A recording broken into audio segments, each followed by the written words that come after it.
Broiler মুরগি ভুনা করব একটু ভিন্ন স্টাইলে, যেটা খেতে খুবই অসাধারণ লাগে। আসসালামু আলাইকুম, কেমন আছেন সবাই? আশা করি সকালে অনেক বেশি ভালো আছেন। মুরগিটা রান্না করার জন্য এখানে আমি গোটা একটা মুরগি নিয়েছি, যেটা 2.5 কেজি ওজনের ছিল। এটা আমি খুব ভালোভাবে পরিষ্কার করে তারপরে এখানে হলুদ, লবণ আর মরিচ দিয়ে খুব সুন্দর করে মাখিয়ে নিচ্ছি। শুধুমাত্র এখানে আমি হলুদ, লবণ আর মরিচটা ব্যবহার করেছি। এদিকে মাখানোটা কমপ্লিট হয়ে গেলে আমি একটা পেস্ট তৈরি করে নিব। তার জন্য নিচ্ছি হলুদের গুঁড়া, নিচ্ছি পরিমাণ মতো মরিচের গুঁড়া। আপনারা যে যে পরিমাণে ঝাল খেতে পছন্দ করেন সেই অনুযায়ী দিয়ে দিবেন। নিয়ে নিচ্ছি ধনিয়ার গুঁড়া আর দিয়ে দিচ্ছি জিরার গুঁড়া।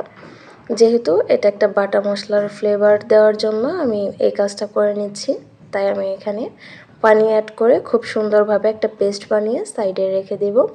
এইভাবে মশলাগুলো আগে থেকে পানিতে ভিজিয়ে রাখলে তাহলে বাটা মশলার ফ্লেভার আসে, খেতে খুবই ভালো লাগে।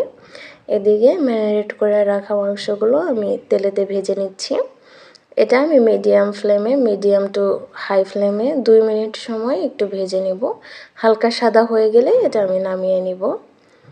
এইভাবে আমি সবগুলো মাংসকে ভেজে নিয়েছি। এবারে সেই মাংস ভাজার তেলেতেই গোটা গরম মশলা দিয়ে দিচ্ছি কয়েকটা তেজপাতা, দারচিনি, এলাচ, লবঙ্গ আর কয়েকটা দিয়েছি আমি গোলমরিচ। এবারে এগুলোকে 1 মিনিট সময় ভেজে নিয়ে দিয়ে দিচ্ছি পেঁয়াজ কুচি।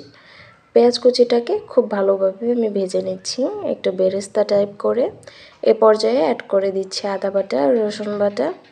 আদা বাটা দিয়েছি আমি 2 টেবিল চামচ আর রসুন বাটাটা তার থেকে একটু বেশি দিয়েছি 2.5 টেবিল চামচ। এবারে মশলাগুলোকে একটু ভেজে নিয়ে সে আগে থেকে তৈরি করে রাখা পেস্টটা দিয়ে দিচ্ছি। বাটিটা ধুয়ে আমি সামান্য পরিমাণে একটু পানিও অ্যাড করে দিচ্ছি। এই মশলাটাকে একটু ভালোভাবে তেলের সাথে নেড়েচেড়ে বেশ কিছু সময় কষিয়ে নেব। যতক্ষণ মশলা থেকে তেল না ছেড়ে দেবে ততক্ষণ পর্যন্ত সময় নিয়ে আমি এটাকে মিডিয়াম টু লো ফ্লেমে এটাকে আমি কষিয়ে নিয়েছি। যখনই তেলটা ছেড়ে দেবে তখন আমি মাংসগুলোকে দিয়ে দিচ্ছি। যে মাংসটা আমি আগে থেকে ভেজে রেখেছিলাম সে মাংসগুলোকে দিয়ে খুব ভালোভাবে মশলার সাথে আমি মিক্স করে দিচ্ছি। খুব সুন্দর করে মশলাগুলো মিক্স করে দেওয়া হয়ে গেলে এ পর্যায়ে আমি ঢাকনা চাপা দিয়ে রান্না করে নিব। এ পর্যায়ে কোনো পানি অ্যাড করব না। মাংস থেকে যে পানি বের হবে তাতে আমি এটা 6 থেকে 7 মিনিট সময় ঢাকনা চাপা দিয়ে রান্না করে নিয়েছি। এবার ঢাকনাটা খুলে খুব ভালোভাবে নেড়ে দিচ্ছি।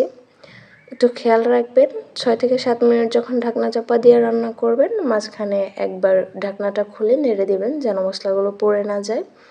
এ পর্যায়ে আমি ঝোলের জন্য 1 বাটি পানি অ্যাড করে দিয়েছি। এবারে ঝোলটা পরিমাণ মতো শুকিয়ে গেলে গরম মশলা উপর দিয়ে ছিটিয়ে নামিয়ে নিচ্ছি। গরম গরম ভাতের সাথে আর অথবা রুটির সাথে খেতে খুবই মজা লাগে।